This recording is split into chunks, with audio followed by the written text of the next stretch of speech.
Video call. मैं senior inspector काली पहाड़ी चौकी से। आपके पार्सल में ड्रग्स। ये नहीं कि सामने तो कर नहीं पा रहे हैं, सामना तो कर नहीं पा रहे हैं, सामने वाले को टक्कर ले नहीं पा रहे हैं। जब कुछ नहीं बच रहा है तो अनर्गल आरोप लगा रहे हैं।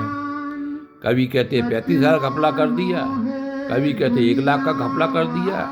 अरे मूर्खानंदो, सिद्ध करके तो बताओ, तो हम मान जाए कि हाँ भाई तुम्हारी बात सही है। क्यों पाप कमा रहे हो? कर केवल इसलिए रहे हो कि तुमने जिंदगी भर वही काम किया है। जो घपले वाले काम करते ना, वो सबको घपलेबाज समझता है। एक बात तो मेरी मतलब डंके की चोट पे मैं कहना चाहता हूँ कि मैंने एक संस्था में काम नहीं किया जहाँ मैं आर्य समाज का अध्यक्ष बना, कोषाध्यक्ष बना, 6-7 साल सेवाएं दी। वहीं हम सत्सनातन वैदिक धर्म के राष्ट्रीय सलाहकार बने। गायत्री परिवार में हम मतलब कोषाध्यक्ष बने और मतलब उपाध्यक्ष भी बने और ईमानदारी से काम किया। रेलवे की 38 साल की सर्विस भी करी और ईश्वरी कृपा से हमारे लिए रेलवे में भी मतलब जो है कैश डीलिंग काम मिला। पूरे जीवन नोटों गिनते रहे हमें, पर नोटों की कमी थोड़ी रही है। और मतलब जो है कि हम तो नोटों में खेलते रहे, हमें लक्ष्मीपुत्र कहा जाता है। तो हमें क्या बराबरी करोगे? नहीं कर सकते ना। अब बराबरी कर नहीं पाते हो, ना तुम काम में बराबरी कर पाते हो, ना तुम पैसा खर्च करने में बराबरी करते हो, ना तुम समय दान अंशदान कोई बराबरी नहीं कर पाते हो, ना तुम हमारे मतलब ज्ञान में बराबरी कर पाते हो। तो अब क्या है कि जब बराबरी नहीं कर पाते हैं तो वे गलत ढंग से आरोपित करते हैं। इतना याद रखना, जो व्यक्ति चुप्पा है ना, चुप रहता है ना, बहुत खतरनाक होता है। तुम्हारी सब हरकतें वाच कर रहा है और वॉच करके जब वो प्रहार करेगा ना तो तुम्हें 4 खूने चित्त कर देगा, तुम्हें बचने की जगह नहीं मिलेगी। इसलिए बेहतर ये है चुपचाप अपना काम करो।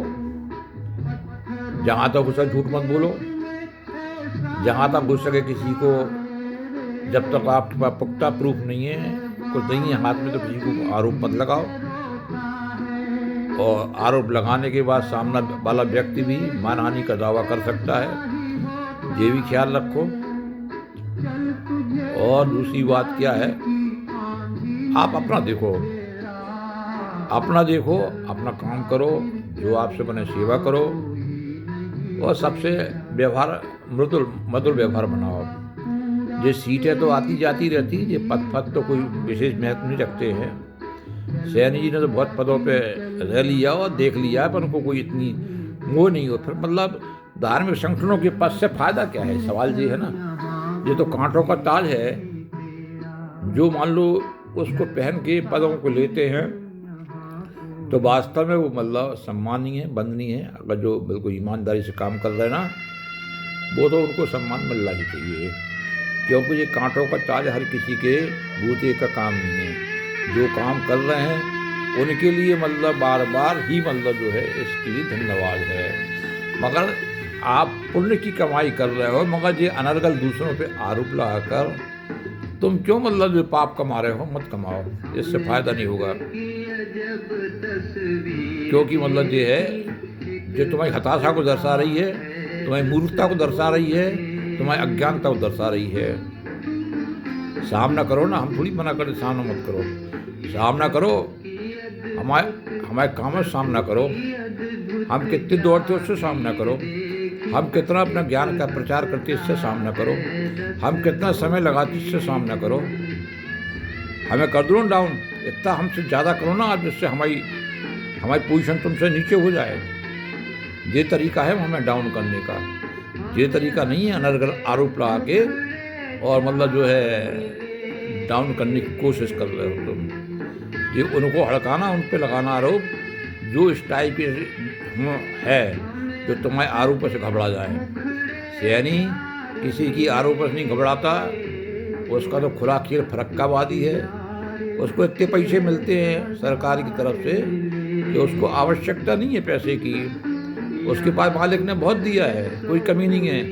जितना हमें जहाँ देना हो देते हैं, जहाँ खर्च करना करते हैं। तुम क्या हमारी बराबरी करोगे? नहीं कर सकते हो।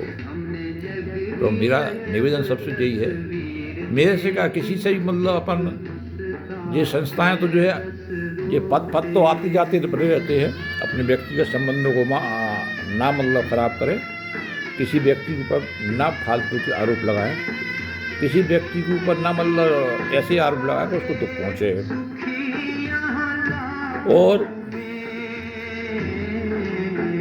क्या करेंगे पद लेने के, मैंने कहा ना पद लेना मतलब कठिन काम है ना, और पदों पे काम करना आसान काम नहीं है।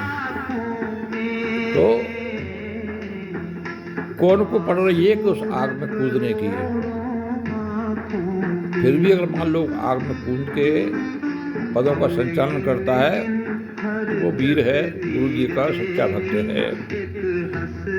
तो भैया तुम तो ऐसा मानो कि जो पदों को ग्रहण कर रहे हैं और ईमानदारी से काम कर रहे हैं, मगर तुम मतलब जो है पद पे बढ़ने की कोशिश करता, तुम टांग पकड़ के पहले खींचते हो। ये क्या दुष्टता है तुम्हारी? क्या गुरु जी प्रसन्न होंगे कि ईश्वर प्रसन्न होगा? कभी नहीं होगा, तुम्हें बर्बाद कर देगा। पर दुनिया ऐसी है, ऐसी करती काम, मतलब क्या कहोगे आप बताओ। अब ऐसा है कि अपन तो बेशरम है नहीं है, अपन तो स्वाभिमानी आदमी हैं, अपन तो अपने स्वाभिमान पे को महत्व ज़्यादा देते हैं। ये मंदिर मस्जिद की राजनीति, ये समाज सेवा एक अलग क्षेत्र है। और बताइए मतलब इस स्टेज पे बैठा हुआ आदमी जिसने दुनिया देख ली है, दुनिया कैसी होती है, बहुत कुछ अनुभव कर लिया है, 71 साल निकाल दिए हैं, वो सब जानता है। तुम उसके साथ हरकतबाजी करोगे, कभी सक्सेस नहीं होगे और ना कभी करना किससे। मिलजुल के रहो, सबका साथ सबका विकास, एक दूसरे के सुख दुख में आप सहयोगी बनो। आपका कोई भाई मान लो बीमार है, दुखी है, घर में कोई समस्या है, उसका सहयोग करो। इसी को गायत्री परिवार कहते हैं। ये नहीं कि जब काम पड़ा तो बुला लिया, मीटिंग में आ जाओ और बेचारे के घर में कौन सी मुसीबत आ गई है, परिवार में उसके कौन व्यक्ति बीमार हो गया, वो कैसे परेशान हो रहा है, तुमने तो उसको देखना ही उचित नहीं समझा, जाना उचित नहीं समझा। परिवार ये कहलाता है क्या? नहीं, ये परिवार नहीं कहलाता है।